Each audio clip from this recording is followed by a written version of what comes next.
Hello aspirants and welcome to my UPSC journal. हम कर रहे हैं प्री एनसीईआरटी सीरीज, जिसमें आज हम करने वाले हैं polity NCERT class 11 chapter number 8। Chapter का नाम है लोकल गवर्नमेंट्स। इस चैप्टर में हम डिस्कस करेंगे अबाउट 73 एंड 74 कॉन्स्टिट्यूशनल अमेंडमेंट और साथ में जानेंगे about local government bodies, their importance and their function. Also ये एक बहुत ही ज्यादा इंपॉर्टेंट चैप्टर है, तो चलो फिर ये लेक्चर शुरू करते हैं और इस पूरे ही चैप्टर को बहुत ही सिंप्लीफाइड वे में समझते हैं। सबसे पहले अगर बात करें about local government, so this is the government at village and district level. जिस तरह हमारे पूरे देश के लिए, एंटायर नेशन के लिए we have a union government, अलग अलग स्टेट्स में होती है स्टेट गवर्नमेंट, इसी तरह विलेज और डिस्ट्रिक्ट लेवल पे होती है local government. Now we start with the introduction. In a democracy people participate in their own governance. जब भी हम डेमोक्रेसी की बात करते हैं तो हम बात करते हैं एक ऐसी फॉर्म ऑफ गवर्नमेंट की जिसमें जो लोग होते हैं वही पार्टिसिपेट करते हैं उनकी गवर्नेंस में। जैसे कि फॉर एग्जांपल लोग वोट करते हैं फॉर देयर रिप्रेजेंटेटिव, जब वो इलेक्ट होते हैं तो वही कैंडिडेट्स आगे जाकर पार्टिसिपेट करते हैं in law making and various other functions of the government. तो यानी कि डेमोक्रेसी में पावर किसके पास है? उस इंसान के पास जिसको लोग ही सेलेक्ट करते हैं। एंड देयरफॉर हम ये भी कहते हैं कि democracy is the government of the people.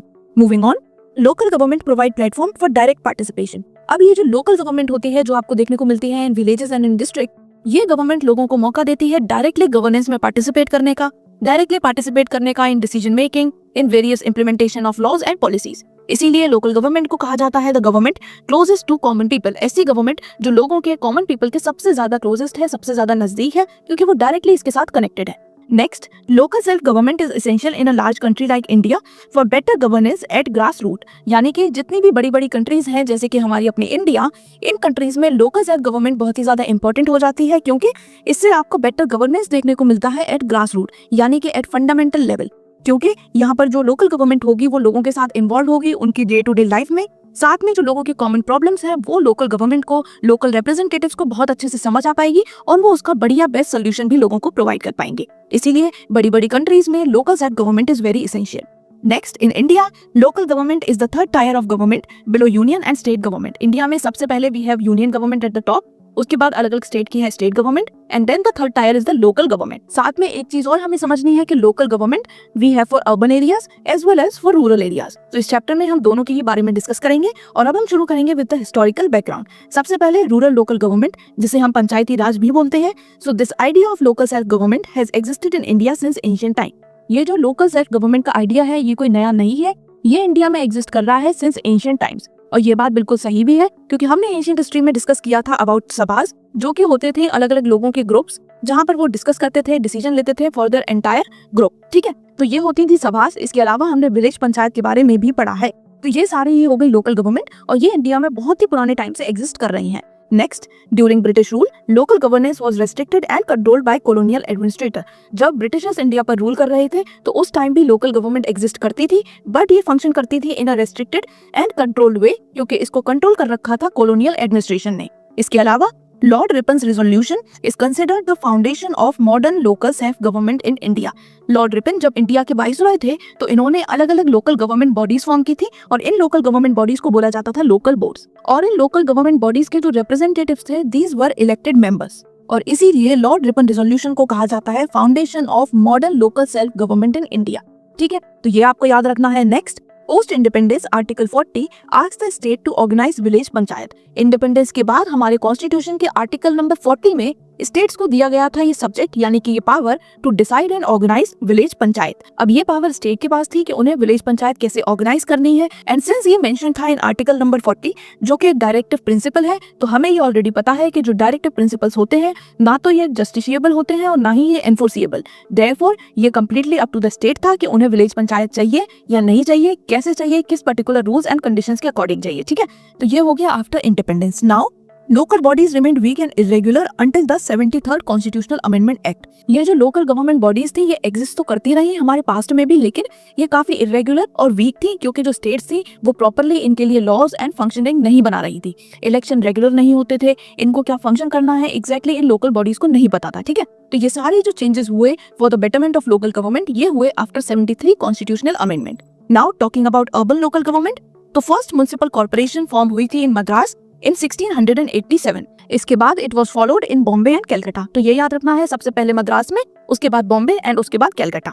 Urban local bodies like municipal corporation and municipalities are responsible for governance in cities. जिस तरह विलेजेस और डिस्ट्रिक्ट के लिए we have rural local government, जिसमें विलेज पंचायत आ जाती है, पंचायत समिति आ जाती है, उसी तरह सिटीज के लिए होती है अर्बन लोकल गवर्नमेंट, जिसमें म्युनिसिपल कॉर्पोरेशन और म्युनिसिपैलिटीज आती हैं। इनका फंक्शन होता है to take care of the cities.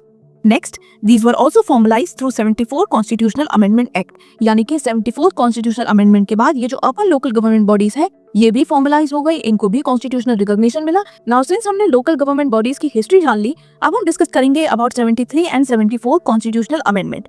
तो सबसे पहले इन अमेंडमेंट्स को लाने की जरूरत क्या थी? तो देखो, हमारी कंट्री बहुत ही बड़ी है, टाइम टू टाइम यहाँ पर नई नई पॉलिसीज आती हैं, नए नए डेवलपमेंट प्लान्स आते हैं, specially for villages, for farmers and for weaker section. अब इन लोगों तक ये सारे ही प्लान्स पहुंचे, इन पॉलिसीज का इन लोगों को फायदा पहुंचे, ये तभी हो पाएगा जब ये सारी ही चीजें अच्छे से इंप्लीमेंट हो। कई बार जो स्टेट गवर्नमेंट है वो ये मेक श्योर नहीं कर पाती कि ये सारी ही चीजें प्रॉपर्ली फंक्शन कर रही हैं। ऐसे में इट वाज डिसाइडेड कि जो भी टास्क लोकली परफॉर्म किए जाते हैं वो ट्रांसफर कर देने चाहिए to the local people and their representative, और इसीलिए 73 and 74 constitutional amendment were introduced. Now talking about 73 constitutional amendment, तो ये है फॉर रूरल लोकल गवर्नमेंट, जिसे हम पंचायती राज इंस्टीट्यूशन भी कहते हैं। वहीं जो 74 कॉन्स्टिट्यूशनल अमेंडमेंट है वो है फॉर अर्बन लोकल गवर्नमेंट। तो ये चीज आपको याद रखनी है, 73 for rural and 74 for urban. These two amendments give constitutional status to local government. इन दो अमेंडमेंट्स के बाद ये जो लोकल गवर्नमेंट थी इन्हें कॉन्स्टिट्यूशनल स्टेटस मिल गया। इसका मतलब now these were recognised and protected by the constitution of India. अब हम डिस्कस करेंगे कुछ की फीचर्स। तो सबसे पहले जो रूरल गवर्नमेंट थी उसमें हमें देखने को मिला 3 टायर स्ट्रक्चर। सबसे पहले विलेज लेवल पे होती है ग्राम पंचायत, उसके बाद ब्लॉक लेवल पे होती है पंचायत समिति, एंड डिस्ट्रिक्ट लेवल पे होता है जिला परिषद। ब्लॉक लेवल का मतलब when there is a group of villages, तो उसमें आपको देखने को मिलेगी पंचायत समिति। तो ये तो हो गया रूरल लोकल गवर्नमेंट का 3 tier structure. Next, regular election every 5 years, यानी कि हर 5 साल में रेगुलर इलेक्शंस होंगे फॉर दिस लोकल बॉडीज। साथ में यहाँ पर सीट्स भी रिजर्व थी for scheduled caste, scheduled tribes and for womens. Women के लिए थी 1/3 ऑफ द सीट्स रिजर्व। तो ये एक बहुत ही इंपॉर्टेंट इनिशिएटिव था, क्योंकि इससे जो वुमेन थी उनको लोकल गवर्नमेंट बॉडीज में भी रिप्रेजेंटेशन मिला, उनको पावर मिली, उनको अथॉरिटी मिली। नेक्स्ट, अब ये जो इलेक्शन थे जो कि हर 5 साल में होने थे, ये प्रॉपर्ली फंक्शन करे, प्रॉपर्ली होते रहे, इसकी जिम्मेदारी दी गई थी स्टेट इलेक्शन कमीशन को, जो कि एक इंडिपेंडेंट बॉडी होती है और इसका फंक्शन होता है टू कंडक्ट लोकल इलेक्शन। इसके अलावा एक और इम्पोर्टेंट कमीशन है जिसका नाम है state finance commission. It determines how to distribute financial resources to local bodies. अब ये जो अलग अलग लोकल बॉडीज फंक्शन करती हैं इन्हें भी फाइनेंसेस की जरूरत होती है ताकि सारी ये जो चीजें हैं वो प्रॉपर्ली वर्क करती रहें। अब ये फाइनेंसेस इनको कैसे मिलेंगे, कैसे डिस्ट्रीब्यूट होंगे, ये डिसाइड करने के लिए we have state finance commission. तो ये दोनों कमीशन आपको याद रखनी है। सबसे पहले स्टेट इलेक्शन कमीशन जो लोकल इलेक्शंस कंडक्ट करवाएगी, और साथ में स्टेट फाइनेंस कमीशन जो देखेगी distribution of financial resources. Next, अब हम पढ़ेंगे अबाउट 2 शेड्यूल्स। सबसे पहले 11 शेड्यूल जिसमें 29 सब्जेक्ट लिस्टेड है फॉर पंचायत राज इंस्टीट्यूशन, जिनके लिए इन्हें वर्क करना है। इनिशियली ये सब्जेक्ट स्टेट लिस्ट में आते थे, बट बाद में क्योंकि ये सब्जेक्ट इजीली लोकल लेवल पे डील किए जा सकते हैं, they are more important for local level, तो इनको ट्रांसफर कर दिया गया to the panchayat raj institution, जैसे कि एग्रीकल्चर, एजुकेशन एंड हेल्थ। इसी तरह जो सब्जेक्ट इंपॉर्टेंट है फॉर द सिटीज उनको ट्रांसफर कर दिया गया in 12th schedule of our constitution, और इसमें लिस्टेड है 18 functions for urban local bodies, और इसमें लिस्टेड है subjects like road, water supply and urban planning. ठीक है, तो यहाँ तक हमने सारे ही बेसिक फीचर्स डिस्कस कर लिए ऑफ 73 एंड 74 कॉन्स्टिट्यूशनल अमेंडमेंट। अब हम बात करेंगे अबाउट लोकल रूरल गवर्नमेंट, यानी कि पंचायती राज इंस्टीट्यूशन। तो सबसे पहले एक एक लेवल के बारे में पढ़ेंगे। स्टार्ट करेंगे with the very basic first unit जो कि है ग्राम पंचायत, जो आपको देखने को मिलती है इन एवरी विलेज, यानी कि एट विलेज लेवल। ये होती है basic unit of rural governance. जो रूरल गवर्नमेंट है उसकी जो बेसिक यूनिट है वो है ग्राम पंचायत, एंड ये कवर करती है एक विलेज या फिर एक ग्रुप ऑफ विलेजेस। यूजुअली हर एक विलेज की अपनी एक ग्राम पंचायत होती है। नाउ जो मेंबर्स होते हैं वो एक किए जाते हैं बाय ग्राम सभा। ग्राम सभा में गांव में रहने वाले सारे ही एडल्ट लोग आ जाते हैं, तो ये जो ग्राम सभा के मेंबर्स होते हैं ये इलेक्ट करेंगे ग्राम पंचायत के मेंबर्स। साथ में ये जो ग्राम पंचायत होती है इसके हेड होते हैं sarpanch, and he is also elected by the people. ठीक है, तो ये हमने जान लिया अबाउट द इलेक्शन। बात करें फंक्शंस की, तो ग्राम पंचायत के फंक्शन है at the very basic level, village level, जैसे कि सैनिटेशन का ध्यान रखना, वाटर सप्लाई, स्ट्रीट लाइटिंग, इन सब के लिए वर्क करना। इसके अलावा विलेज रोड्स और स्कूल को मेंटेन करना, मेक श्योर करना कि ये सारी ही चीजें विलेज में प्रॉपर्ली फंक्शन कर रही हैं। ऑल्सो अगर कोई भी रूरल डेवलपमेंट स्कीम आती है तो उसको इम्प्लीमेंट करवाना, लोगों को इंट्रोड्यूस करवाना, लोगों तक उसे पहुंचाना, this is the work of gram panchayat. इसके बाद हमारा सेकंड टायर है panchayat samiti, which is at block level. इसको हम इंटरमीडिएट पंचायत के नाम से भी जानते हैं, और ये कवर करती है एक ग्रुप ऑफ विलेजेस को, यानी एक ग्रुप ऑफ विलेजेस के ऊपर हमें देखने को मिलेगी panchayat samiti. It comprises elected members and MLAs and MPs from that particular area. उस पर्टिकुलर एरिया के एमएलए या एमपी और साथ में कुछ इलेक्टेड मेंबर्स होंगे जो कि पार्ट होंगे इस पंचायत समिति का, and it is headed by a chairperson. अब बात करें पंचायत समिति के फंक्शंस क्या है, तो it coordinates development work across villages. अलग अलग विलेजेस में डेवलपमेंट वर्क कैसे प्रॉपर फंक्शन करे ये मेक श्योर करना काम होता है पंचायत समिति का। साथ में ये सुपरवाइज करती है ग्राम पंचायत को। तो ग्राम पंचायत के ऊपर वी हैव पंचायत समिति एंड इसके बाद आता है जिला परिषद जो कि होता है प्रेजेंट एट डिस्ट्रिक्ट लेवल और ये पंचायती राज सिस्टम में एपेक्स बॉडी है, सबसे ऊपर वाली बॉडी है। इसके मेंबर्स होते हैं इलेक्टेड और साथ में MLAs and MP of that particular district भी होते हैं पार्ट ऑफ जिला परिषद। ये हेड होती है बाय द प्रेसिडेंट और by a chairman. Now talking about the functions of zila parishad, तो जिला परिषद अप्रूव करती है, सुपरवाइज करती है अलग अलग प्लान जो कि पंचायत समिति इंप्लीमेंट करना चाहती है विलेजेस में। इसके साथ ही it coordinates rural development across the district. ये मेक श्योर करती है कि जो रूरल डेवलपमेंट है वो पूरे ही डिस्ट्रिक्ट में प्रॉपर्ली हो रहा है, ठीक है। तो सबसे ऊपर टॉप पर भी है जिला परिषद, उसके नीचे आती है पंचायत समिति एंड सबसे नीचे at the basic unit we have gram panchayat. तो ये हमने डिस्कस कर लिया अबाउट रूरल लोकल गवर्नमेंट। अब हम देखेंगे अर्बन लोकल गवर्नमेंट। तो यहाँ पर सबसे पहले जो बड़ी बड़ी सिटीज हैं वहाँ पर फंक्शन करती है म्युनिसिपल कॉर्पोरेशन। ये आपको देखने को मिलेंगी मेट्रोपॉलिटन एरियाज जैसे कि Delhi, Mumbai and Chennai. Metropolitan area यानी कि वो एरियाज जहाँ पर पॉपुलेशन 10 लाख या इससे ज्यादा है, साथ में इन एरियाज में एक या उससे ज्यादा डिस्ट्रिक्ट इंक्लूड होती हैं। तो यहाँ पर हमें देखने को मिलेगी म्युनिसिपल कॉर्पोरेशन। जहाँ तक एक डिस्ट्रिक्ट है वहां तक होगी जिला परिषद, उसके बाद आ गई अर्बन गवर्नमेंट, ठीक है। अब यहाँ पर लार्ज सिटीज में होगी municipal corporation. It is headed by a mayor. Mayor होते हैं म्युनिसिपल कॉर्पोरेशन के हेड और यहाँ पर जो एग्जीक्यूटिव पावर होती है वो होती है with municipal commissioner. Municipal commissioner को स्टेट अपॉइंट करती है और he has the executive power. कैसे क्या चीजें इंप्लीमेंट होंगी ये फंक्शन होगा म्युनिसिपल कमिश्नर का। नेक्स्ट, इसके बाद जो मीडियम टाउन्स होते हैं, ज्यादा बड़े टाउन नहीं होते, वहां पर होती हैं म्युनिसिपैलिटीज और इनको नगर पालिका भी बोला जाता है। ये हेडेड होती हैं बाय चेयरपर्सन और बाय द प्रेसिडेंट एंड इनका फंक्शन होता है टू मेक श्योर कि public health, education, sanitation and town planning सब कुछ प्रॉपर्ली वर्क कर रही है। इसके बाद नंबर 3 इज नगर पंचायत। तो ये होती हैं इन ट्रांजिशनल एरियाज यानी कि वो एरियाज जो अर्बन और रूरल एरियाज के बीच में पड़ते हैं। ना तो ये प्रॉपर्ली अर्बन होते हैं और ना ही ये प्रॉपर्ली रूरल। तो ऐसे एरियाज में होती है nagar panchayat. These are set up in areas moving from rural to urban areas. ये होते हैं स्मॉल स्मॉल टाउन या फिर सेमी अर्बन एरियाज। अर्बन भी है, रूरल भी है, दोनों तरह का आपको यहाँ पे चीजें देखने को मिलेगी। तो यहाँ पर हो जाएंगी नगर पंचायत। सो विद दिस हमने रूरल लोकल गवर्नमेंट और अर्बन लोकल गवर्नमेंट दोनों ही डिस्कस कर ली।